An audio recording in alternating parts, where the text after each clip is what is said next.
Court తీర్పులను వక్రీకరించకూడదు.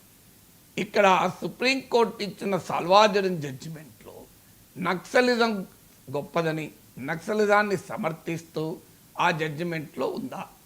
చూపెట్టమని Amit షాను. Naxalism అనేది చాలా గొప్పది, నక్సలిజాన్ని సమర్థిస్తున్నాం మేము అని సుప్రీంకోర్టు జడ్జిమెంట్లు ఎక్కడైనా ఉందా? లేని దాన్ని మీరు ఎలా చెప్తారు? సో నక్సలిజానికి అనుకూలంగా జడ్జిమెంట్ ఇచ్చిందని ఇప్పుడు 18 మంది న్యాయమూర్తులు గతంలో న్యాయమూర్తులుగా పనిచేసిన వారు వాళ్ళు చెప్తున్నారు. అమిత్ షా పలానా పేరాలో, ఇంకా పలానా సెంటెన్స్లో, పలానా తీర్పులో ఉన్న అంశం ఇదే అని చెప్పమనండి. ఒక హోంమంత్రి స్థాయిలో ఉండి ఒక సుప్రీంకోర్టు న్యాయమూర్తిగా పనిచేసిన వ్యక్తి పైన ఒక వ్యాఖ్య చేస్తే దానికి ప్రాతిపదిక, ఒక బేస్ ఉండాలా వద్దా? సో ఆ జడ్జిమెంట్లో ఏముంది? రాజ్యము అవుట్సోర్స్ చేయకూడదు అని ఉంది. రాజ్యము సెక్యూరిటీని, అంతర్గత భద్రత అనేది కేంద్ర ప్రభుత్వ బాధ్యత, పబ్లిక్ ఆర్డర్ అనేది ప్రభుత్వాల బాధ్యత. ప్రభుత్వము తన బాధ్యత అయిన భద్రతను అవుట్సోర్స్ చేయకూడదు. అంటే ఏం చేసింది? సాల్వాజుడు మన ఒక సంస్థను పెట్టి ట్రైబల్ యూత్ను అందులో రిక్రూట్ చేసి వాళ్లకు తుపాకులు ఇచ్చి వాళ్ళను స్పెషల్ పోలీస్ ఆఫీసర్స్ కానీ పేర్కొని వారిని నక్సలైట్లపైకి పంపించారు. సో ఇది గవర్నమెంట్, రాజ్యము తన బాధ్యతను, భద్రతను అవుట్సోర్స్ చేయడము అని సుప్రీంకోర్టు వ్యాఖ్యానించి సాల్వాజడం ఇల్లీగల్ అని చెప్పింది. రెండవది ఏం చెప్పింది? మీరు ఇలా ఒక ఆదివాసీ యూత్ను వైలెన్స్కి ఇది ఎక్స్పోజ్ చేయడం కదా, వాళ్ళకు కూడా రైట్ టు లైఫ్ ఉంటుంది కదా అని చెప్పింది. కానీ మీరు నక్సలిజాన్ని సమర్థిస్తూ సాయుధ పోరాటం కరెక్ట్ సుప్రీంకోర్టు ఎక్కడైనా అన్నదా? అసలు సుప్రీంకోర్టు అలా అంటుందా ఎక్కడైనా? Can even imagine? దేశ అత్యున్నత న్యాయస్థానం రాజ్యాంగ విరుద్ధంగా ఆయుధాలు పట్టుకోవడం రైట్ అని సమర్థిస్తుందా? నాకు అర్థం కాని అంశం. Can even imagine? మరి ఎందుకు అమిత్ షా పదే పదే అంటున్నాడో అర్థం కాని అంశం. అందువల్ల ఇది జడ్జీల మనోస్థైర్యాన్ని దెబ్బతీయడం కాదు, ఇది clear case of contempt of court అవుతుంది. ఇది కోర్టు దిక్కన వాళ్ళు జడ్జిలు కనుక వారి కాస్త సంయమనం పాటించి ఇది కంటెంప్ట్ ఆఫ్ కోర్టు దిక్కన అనలే. నేను ఒక రాజకీయ జర్నలిస్ట్ కనుక, నేను ఒక పబ్లిక్ లైఫ్లో నేను కూడా ఉన్నవాడిని కనుక నేను పబ్లిక్గా ఓపెన్గా అనగలుగుతున్నాను. వాళ్ళు కొంత మెయింటైన్ చేస్తుంటారు, కొంత డీసెన్సీని. సో కొంత లక్ష్మణ రేఖ ఉంటుంది కదా, వాళ్ళ న్యాయమూర్తులు కనుక పనిచేసిన వారు కదా, అందుకే వాళ్ళు జడ్జీల మనోస్థైర్యం అన్నారు. కోర్టు ధిక్కరణ అనే పెద్ద పదం వాడలే. కానీ ఇది మీరు కంటెంప్ట్ ఆఫ్ కోర్టు చదివితే ఇది ఈ రెండు కారణాల రీత్యా. ఒకటి, సుప్రీంకోర్టు జడ్జి ఇచ్చిన తీర్పులకు జడ్జికు మోటివ్స్ అట్రిబ్యూట్ చేయడం ద్వారా ఇది కంటెంప్ట్ ఆఫ్ కోర్ట్, తీర్పును వక్రీకరించడం ద్వారా ఇది కంటెంప్ట్ ఆఫ్ కోర్ట్ అవుతుంది. కేంద్ర హోంమంత్రి ఇలా బహిరంగంగా దేశ అత్యున్నత న్యాయస్థానాన్ని ఆక్షేపించడం సమంజసమా? జస్టిస్ సుదర్శన్ ఒక్కడే ఇచ్చారు ఆ తీర్పు, పోనీ ఆయనే ఒక్కడే తీర్పు ఇచ్చానా అది కూడా తప్పే అనడం, కానీ తీర్పు ఆయన ఒక్కడు ఇవ్వలేదు.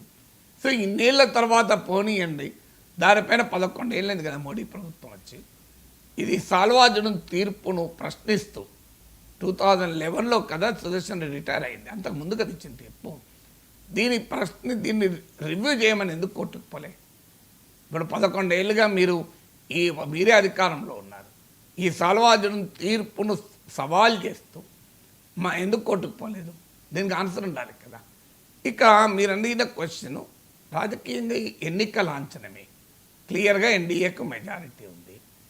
ఏ రకంగా చూసినా ఎన్డీఏకే 426 ఎంపీస్ ఉన్నారు. 391 ఉంటే గెలిచిపోతారు. 45 మంది ఎక్కువ మంది ఉన్నారు. వైసీపీ లాంటి పార్టీలకు కూడా మద్దతు ఇస్తున్నాయి. బీఆర్ఎస్ జస్టిస్ సుదర్శన్ రెడ్డికి మద్దతు ఇచ్చే సూచనలు కనబడం లేదు. ఇక మీరు చాలా అప్పుడు బీఆర్ఎస్ కూడా మద్దతు ఇవ్వకపోతే 391 అవసరం లేదు, ఇంకా తగ్గిపోతుంది. మరి ఇంత క్లియర్ మెజారిటీ ఉన్నప్పుడు ఎందుకని ఈ అటాక్ చేయడం? అది కూడా మీరు ఇండియా కూటమి పైన అటాక్ చేస్తే అభ్యంతరం లేదు, ఎందుకంటే వాళ్ళు కూడా ఆర్ఎస్ఎస్ మనిషిని పెట్టారు, బీజేపీ అని వాళ్ళు అటాక్ చేస్తున్నారు కదా. So you also have a right to attack India alliance. కానీ జస్టిస్ సుదర్శన్ రెడ్డి పర్సనల్గా అటాక్ చేయడం ఏంటి? అది కూడా ఆయన ఇచ్చిన తీర్పుల్ని బేస్ చేసుకుని అటాక్ చేయడం ఏంటి? ఆయన ఇచ్చినప్పుడు ఆయన రాజకీయ అభిప్రాయాలు ఇవి అని అన్న అర్థం ఉంటుంది. సో ఆయన రాజకీయ అభిప్రాయాలు ఇవన్నీ కూడా అంటలేరు. ఆయన ఇచ్చిన తీర్పుకు మోటివ్స్ అట్రిబ్యూట్ చేస్తే అటాక్ చేస్తున్నారు. So you cannot attack a candidate like justice Suresh Reddy personally, that to is based on ఈ జడ్జిమెంట్. అది ఇంకా అభ్యంతరకరం కదా. సో ఇండియా కూటమిని మీరు పొలిటికల్గా అటాక్ చేయడం ఎవరు అభ్యంతరం చెప్పారు, చేసుకోవచ్చు. కానీ వ్యక్తిగతంగా సిపి రాధాకృష్ణన్ను ఎవరైనా ఎక్కడైనా ఏమన్నా అన్నారా? మీరు గమనించండి.